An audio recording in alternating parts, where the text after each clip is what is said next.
Welcome to our channel math 10 exercise 2.1। इस video में हम इसका क्वेश्चन 7 जो है वो सॉल्व करेंगे। क्वेश्चन 7 में है show that the roots of equation a square plus b square into x square plus 2 into a c plus b d into x plus c square plus a square is equal to 0। इसके जो roots हैं equation के are imaginary.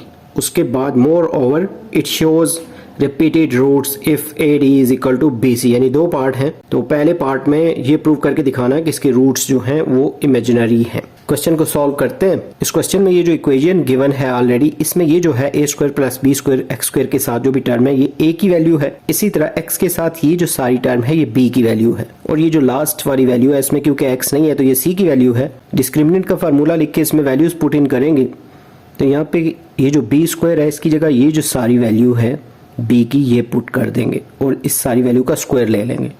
इसी तरह 4 लिखेंगे जो कि फार्मूले में है। फिर a की जगह ये जो a की वैल्यू है a square plus b square, और फिर c की जगह ये लिखेंगे c square plus d square. ये सारी वैल्यूज पुट इन करने के बाद इसको सॉल्व करते हैं।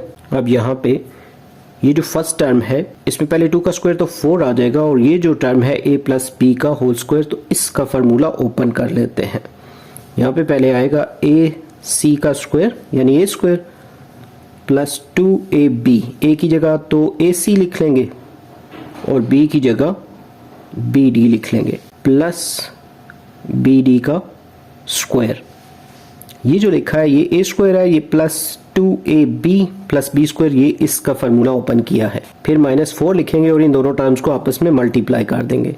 ए स्क्वायर को सी स्क्वायर से मल्टीप्लाई करेंगे तो ए स्क्वायर सी स्क्वायर, फिर ए स्क्वायर को डी स्क्वायर से मल्टीप्लाई कर दें ए स्क्वायर डी स्क्वायर।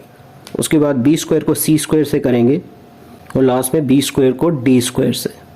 मल्टीप्लिकेशन के बाद अब ये जैसे है 4, इसको इन सारी टर्म्स के साथ मल्टीप्लाई भी करना है और इनको सेटल भी करना है। आप इसको नेक्स्ट स्टेप में सेटल करके फिर मल्टीप्लाई कर सकते हैं। 4 लिखेंगे, इसको जब इससे मल्टीप्लाई करेंगे तो ये जो है इसका स्क्वायर ये होगा ए स्क्वायर सी स्क्वायर। तो 4 को इसके साथ मल्टीप्लाई भी कर दिया है। इसी तरह 4 को इससे करेंगे तो 8 आ जाएगा, और इसके साथ है ए सी बी और डी, ये सारे भी मल्टीप्लाई होके इसके साथ ही लिख लेंगे। 4 को इससे मल्टीप्लाई करेंगे थर्ड वाली टर्म से तो 4, और ये तो बी डी का स्क्वायर है तो यहाँ पे बी का भी स्क्वायर लिख लें और डी का भी। -4 को जब इससे मल्टीप्लाई करेंगे तो यहाँ 4a स्क्वायर सी स्क्वायर, और इसके साथ ये माइनस की वजह से ये जो सारे साइन है ये चेंज हो जाएंगे।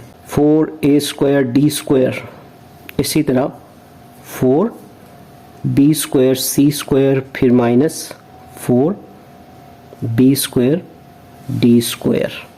अब ये वाली सारी टर्म्स ऐसी हैं, लेकिन इनमें माइनस जो है ये इस वजह से है कि ये जो माइनस है इन सब के साथ मल्टीप्लाई हो रहा है। अब यहाँ पे कुछ जो वैल्यूज़ हैं वो कैंसिल हो रही हैं, जैसे ये 4a स्क्वायर सी स्क्वायर ये जो है और ये दोनों कैंसिल हो जाएंगे। इसी तरह ये जो 4b स्क्वायर डी स्क्वायर है ये भी इसके साथ 4b डी स्क्वायर के साथ कैंसिल हो जाएगा क्योंकि ये पॉजिटिव और नेगेटिव फॉर्म में है। तो उसके बाद 3 जो टर्म्स बची हैं, एक ये 8acbd, ये 4a स्क्वायर डी स्क्वायर और 4b स्क्वायर सी स्क्वायर, इन तीनों को ऑर्डर में लिख लेंगे।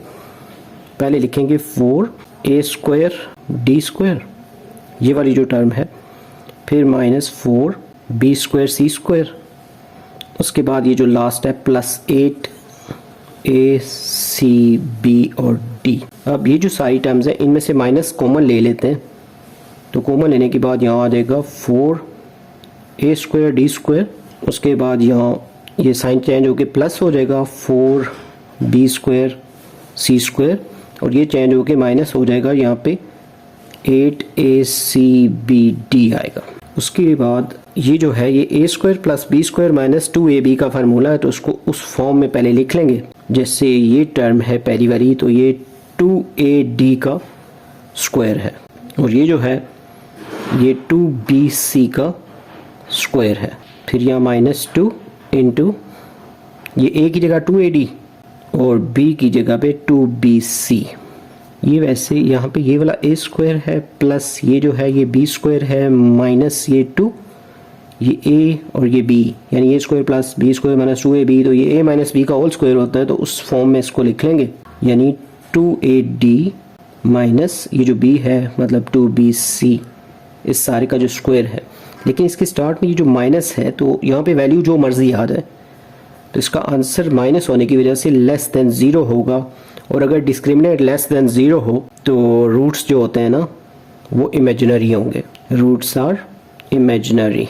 तो इसका जो सेकंड पार्ट है फॉर रिपीटेड रूट्स, तो उसको सॉल्व करने के लिए यहाँ लिख लेते हैं। इसमें क्योंकि क्वेश्चन में ही बताया हुआ था कि पुट करना होगा हमें ए डी की जगह पे b c, a d is equal to b c, ये क्वेश्चन में दिया हुआ है।